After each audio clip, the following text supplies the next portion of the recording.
Então vamos lá, gente. Hoje falaremos sobre a parte dos hidrocarbonetos, né?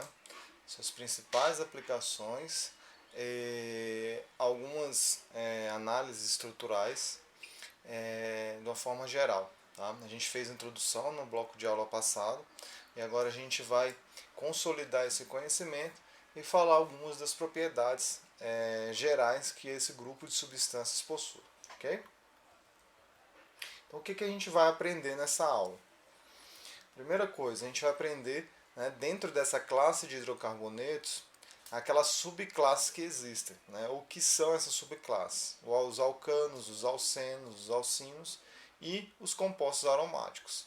Lembrando que essa nomenclatura alcano, principalmente alceno e alcino, ela pode variar um pouco. Né? Pegar a variante inglesa, que chamam de, em vez de alceno, chama de alqueno, e ao invés de alcino chama de alquinos, mas é a mesma coisa, ok? Por que os alcanos são tão voláteis? Então a gente vai descobrir, né, por uma das características mais marcantes desse subgrupo dos hidrocarbonetos. Porque alguns cicloalcanos são mais estáveis que outros, então a gente vai fazer uma análise estrutural para entender essa questão da estabilidade nos cicloalcanos. Qual a diferença entre compostos cis e trans? Então, quando formos falar dos alcenos, tá? Uma das coisas que acontece é o aparecimento desses dois tipos de substâncias cis e substâncias trans. E qual a importância econômico-social dessas classes de substâncias? Ok? Então, aspectos gerais. Quando a gente vê, né, uma imagem como essa, a gente lembra já o que? Do fogão, né, do almoço, da janta, né, de cozinhar. E a gente pouco percebe que o gás de cozinha, né, a importância desse gás de cozinha. Né, e pensando bem, dias como hoje, atualmente, né, o gás de cozinha está ficando algo precioso, né, devido aos seus aumentos constantes que tem.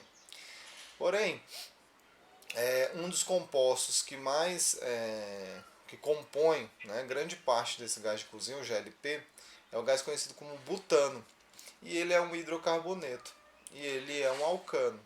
Por que ele é um hidrocarboneto? Porque na sua constituição possui somente carbono e hidrogênio.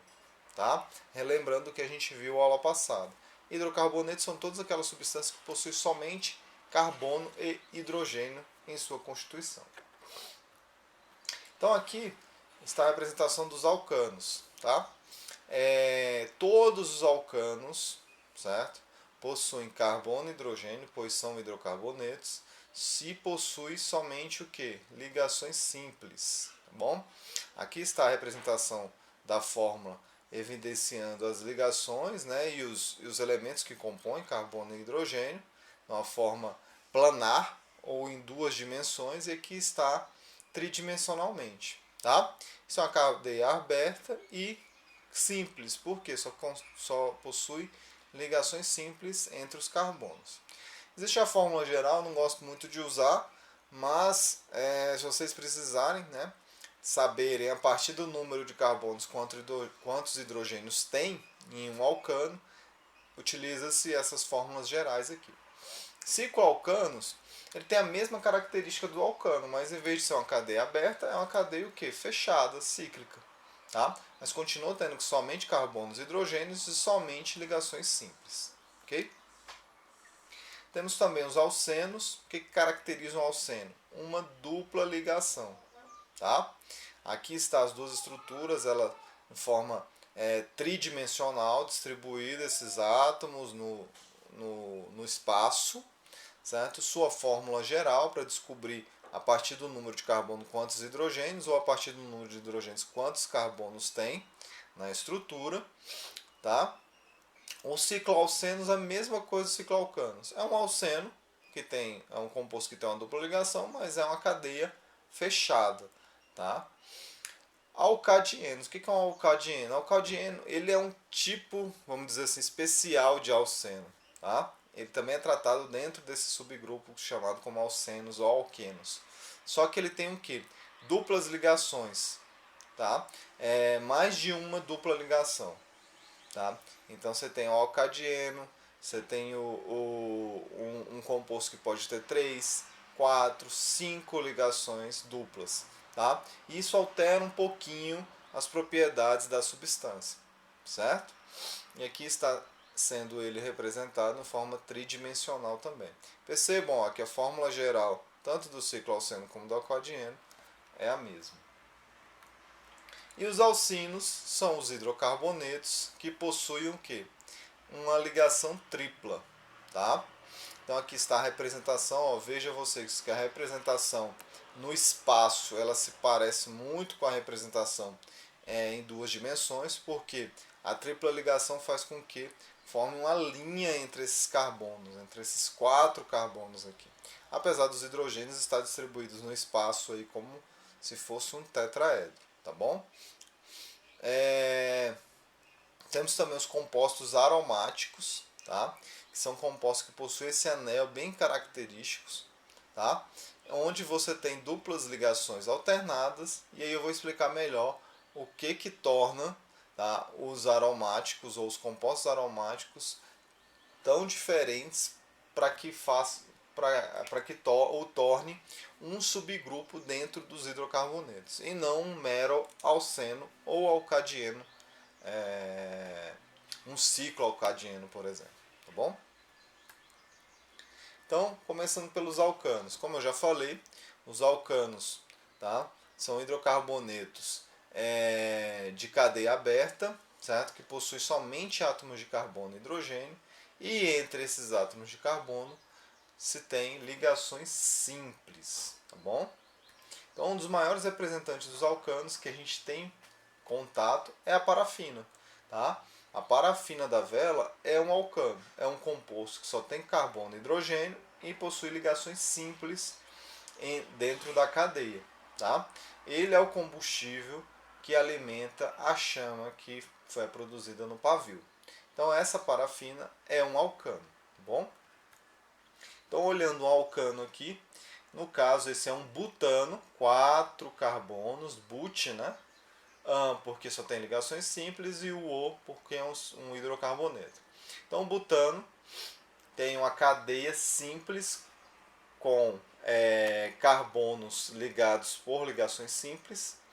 E aqui a gente mostra uma representação da fórmula estrutural dela, e aqui é a fórmula que a gente usa mais em química orgânica. Por quê? É uma forma mais rápida de escrever, tá? E mais simples. É a forma que a gente conhece como bond line, certo? Que é as ligações em linhas. A gente só evidencia as ligações entre os carbonos, tá? E a gente não mostra nem o símbolo do carbono e nem o símbolo do hidrogênio, sendo que as ligações entre carbono e hidrogênio a gente também omite, tá? O que é evidenciado nessa forma de escrever, de representar o composto?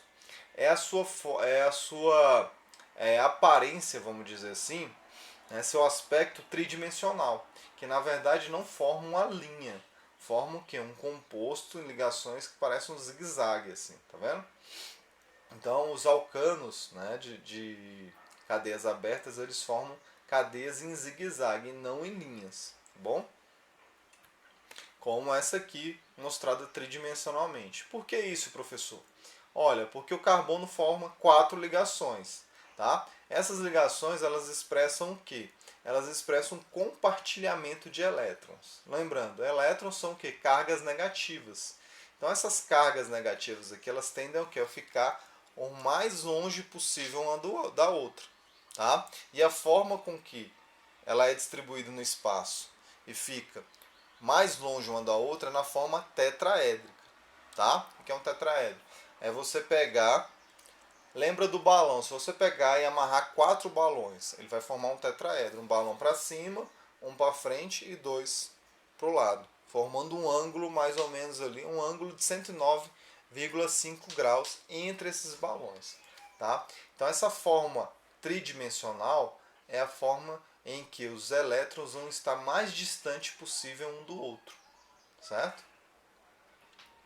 Aqui existe outra representação também muito utilizada, tá? Que é essa representação aqui, no qual ela mostra a representação da estrutura de forma tridimensional, usando, sem precisar usar essas bolinhas aqui, sem precisar usar a imaginação, vamos dizer assim. Uma vez que esse, a gente chama de cunha, essa cunha aqui, ó, preta, ela representa um átomo para frente, e essa cunha rachurada ou tracejada, ela representa um átomo lá atrás. Tá? Então a gente pode utilizar a representação bond-line para representar a estrutura tridimensionalmente. Tá? Sendo que esse rachurado é um átomo para trás, uma ligação que está lá atrás do plano, e essa cheia é como se tivesse essa ligação para frente do plano. Certo? Então outros compostos, né, dentro dos alcanos, como eu já falei, o butano é um grande representante dos alcanos também. Nos combustíveis você tem quantidades de alcanos ali, uma certa quantidade na gasolina, principalmente na gasolina, mas no diesel também você tem uma certa quantidade de alcanos. Em solventes em geral, você tem muita quantidade de alcanos, lembrando, solventes orgânicos, né? Aqueles solventes que dissolvem ou misturam com gasolina, por exemplo, com graxa, tá? Com alguns tipos de tinta. Então esses solventes contêm também muitos alcanos.